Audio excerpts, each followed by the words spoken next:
Greetings, all you cosmic warriors out there. Duuz-Diz-Din back again with Eden Zero. Last time, Shiki was forced to do the unthinkable, destroy Ziggy. But this actually came at Ziggy's request, pushing Shiki to do so by pretending to destroy Pino. Shiki was enraged and flew at Ziggy full force. But partway through their battle, Shiki realized what Ziggy was doing, but he followed through, wiping Ziggy out. The question still remains, why are there so many holes in Ziggy's story? And who is this dark being who is actually the mastermind of all of these catastrophes? Will we finally get some answers, or will the mysteries deepen even further? Join me as I find out, won't you? Alright. Wow, Rebecca has a nice recording setup. I'm super jelly. Alright, Eden Zero Chapter 215, From the Depths of the Earth. Do they mean Earth like a planet, or are we talking like planet Earth?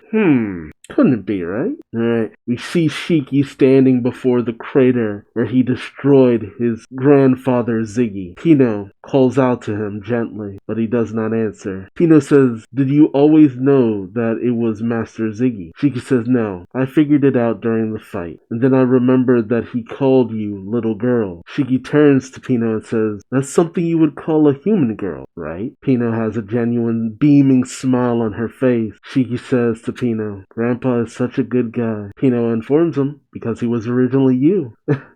Shiki, a little taken aback, says, yeah, I guess. That part still doesn't really feel real. But Grandpa's power has fallen into me. That phrasing, fallen into him. So now we cut over to the Eden Zero. Sister is looking out her window, tears welling up in her eyes, because, the stars, they were kind of connected with Pino and could see everything that was going on and heard everything. And Sister says, "Ziggy, you're leaving me too." Yeah, there's not much of the old original crew left at this point. Hermit is also shaken at her workstation, saying, "You never gave up on your pride, Ziggy." But suddenly several emergency alerts come across Hermit's console. Hermit, of course, is shocked by this, and the alert blares all across the Eden Zero. Couch Food questions, "What's all the noise about?" Lobelia realizes, "An alert?" And Moscow just cries out. Jin goes to a communication console and calls out, "Hermit, what happened?" But Hermit, she's gone running towards Connor, saying, "Connor, prepare for departure." Connor is confused, but Hermit tells him, "Call everyone back to the ship. Hurry." We also see the Hall of Dead Moms as a ship comes flying in. Is it Feather Ship? The ship approaches Rebecca and Wise. Rebecca sees it and questions, "What is that?" Wise says, "I know that ship. They're with the Union Army. Smudge and Blazes." Smudge and Blazes?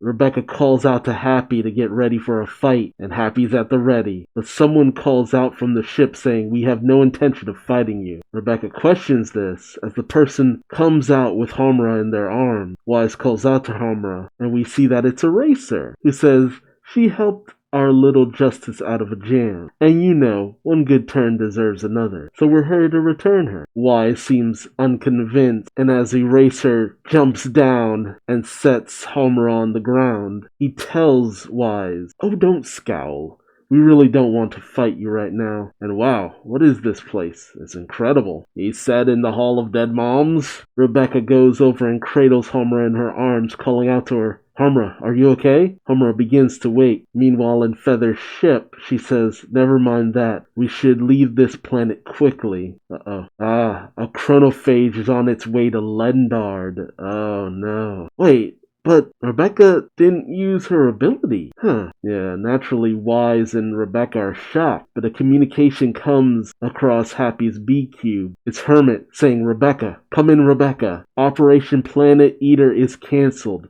The chronophage is already headed to Lendard. Return to the ship now." Happy turns to Rebecca, questioning, "Rebecca, when did you summon the chronophage?" Rebecca says, "I didn't. It changed course without us." Eraser tells them, "I don't know what's up with you guys, but the part about the chronophage is 100% true. So considering the circumstances, we don't want to fight you. Or rather, it's really not the time. Uh-oh. Some kind of wormhole appears behind Eraser. Oh, okay. Oof.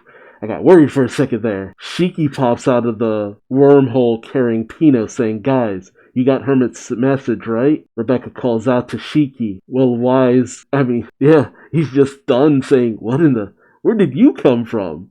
Pino simply says, a wormhole. Shiki tells him, I got a new power from Grandpa, but never mind, we have to... But then he sees Eraser, and they pause. What is this moment?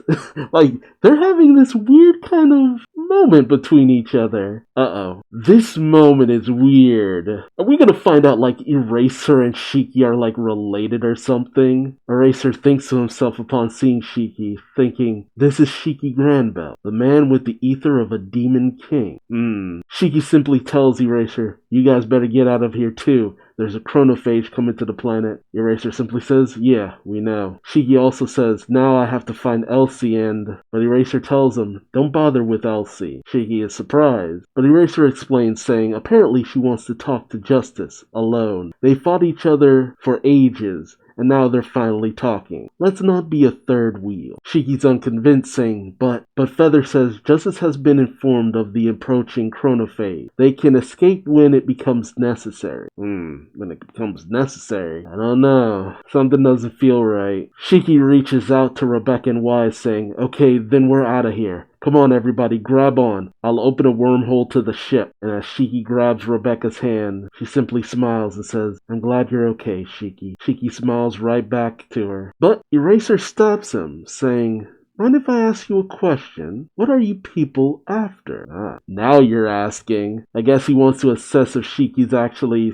a threat or not. Shiki simply says, adventure. We're going to find Mother. And Shiki wormholes away with his friends. Feather calls out to Eraser from her ship saying Shiki and his party moved instantaneously to the Eden Zero? That power belonged to Nero. Oh, right. I forgot about that. Eraser says technically it's a power Ziggy took from Nero. So did Shiki beat Ziggy? Feather informs Eraser, I've lost Ziggy's positional information, and judging from Shiki's position a few minutes ago, it is a certainty. And Eraser just smiles. Okay, what is going on here? What is going on here? That is ominous. Is this a good smile? Is it a bad smile? What is going on here? Cause I thought in the past Eraser seemed a little bit sketchy, but now we're doing this. That face, this weird, just lackadaisical smile. I don't trust this. Dang it. I was actually really starting to like Eraser, but now I have to consider maybe he's a bad guy too. Dang. Meanwhile, aboard the Eden Zero, Connor calls out, Eden Zero, prepare to launch. Wise calls out to Connor, can we? Half our engines are busted. But Connor simply says, who do ye think I be? But then Connor looks at Rebecca. And he pauses a bit. But then he calls out, all hands, assist with the launch sequence. Hermit then approaches Shiki, saying, I know it was hard. But Shiki gives her a solemn smile, saying, it's just as hard for you. Hermit tells him, now might not be the time to bring this up, but the real enemy Ziggy was talking about, the one that was controlling him. When Ziggy left the Eden Zero 18 years ago, he said something to Elsie. Alright, don't cut away. You better tell me. He said that he couldn't keep a big ship at Granbell because it's a theme park. But then it doesn't make sense. When did he build it?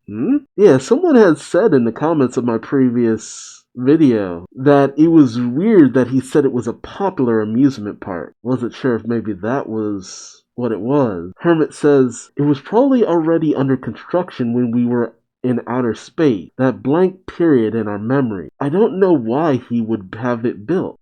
But I guess he wanted a spare ship in case something happened to the Eden Zero. And this part might be a jump in logic, but I think maybe it developed its own will, one that was in opposition to Ziggy's goals? What? Wait, are you saying the Eden Zero developed its own will, or the Eden's One? Yeah, even Shiki says its own will. Uh-oh. And as the Eden Zero begins to take off, there's a rumbling all across Lendard. Rebecca sees this and tells the crew, high heat source readings up ahead. Happy questions, what is that? Something's coming out of the ground. Oh, come on. But back with Hermit and Shiki, she says, its AI was too advanced. It surpassed the intelligence of humans and the intelligence of machines. Oh no. But is this what I think it is? Connor sees whatever's rising out of the rubble, shouting out, it was here all along? I mean, yeah. Where did you think it was gonna be, though? Oh, no. Hermit tells Shiki, a ship with unparalleled power and matchless intellect. That is our real enemy. The Eden's One. A ship with a mind of its own. You're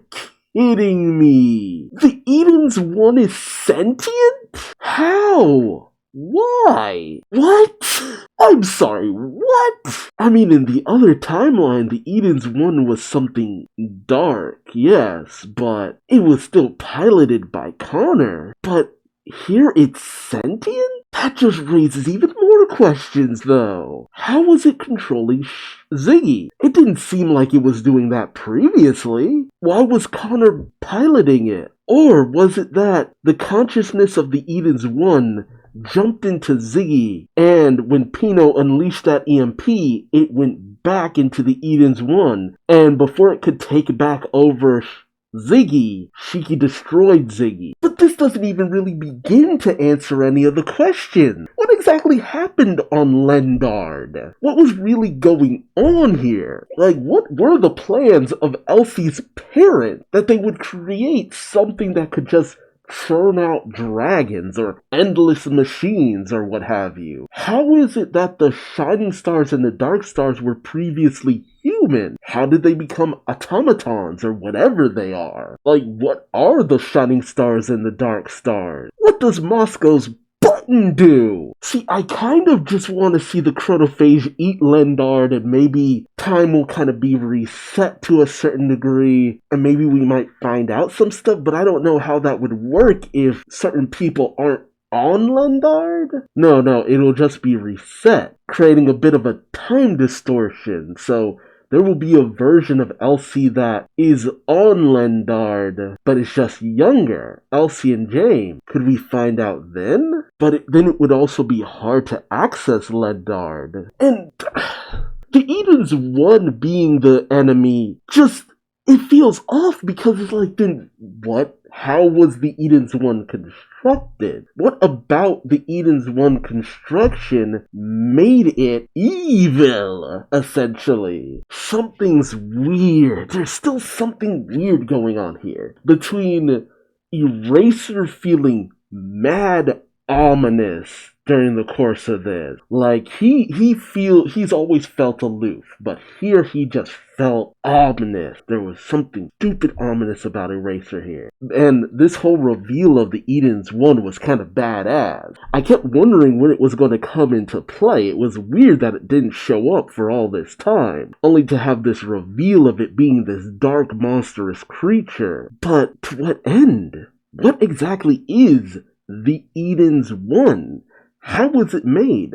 Why was it made? Because considering the construction of the Eden Zero, how it was created apparently around the power of the alternate universe Rebecca, what is at the core of the Eden's One? Yeah, things still aren't completely adding up, but I'm interested to see where this is going. It's a hell of a twist. Let me know your thoughts in the comment section below. Where is this going? And did you get the same vibe from Eraser that I did? That something's off about him. Something's very off. Again, let me know your thoughts in the comment section below, but also remember to like, subscribe, and hit the bell for notifications so you don't miss out on the next reaction. But until then, I've been Duuz-Diz-Din, and hope to see you in the next video. Till then, bye-bye.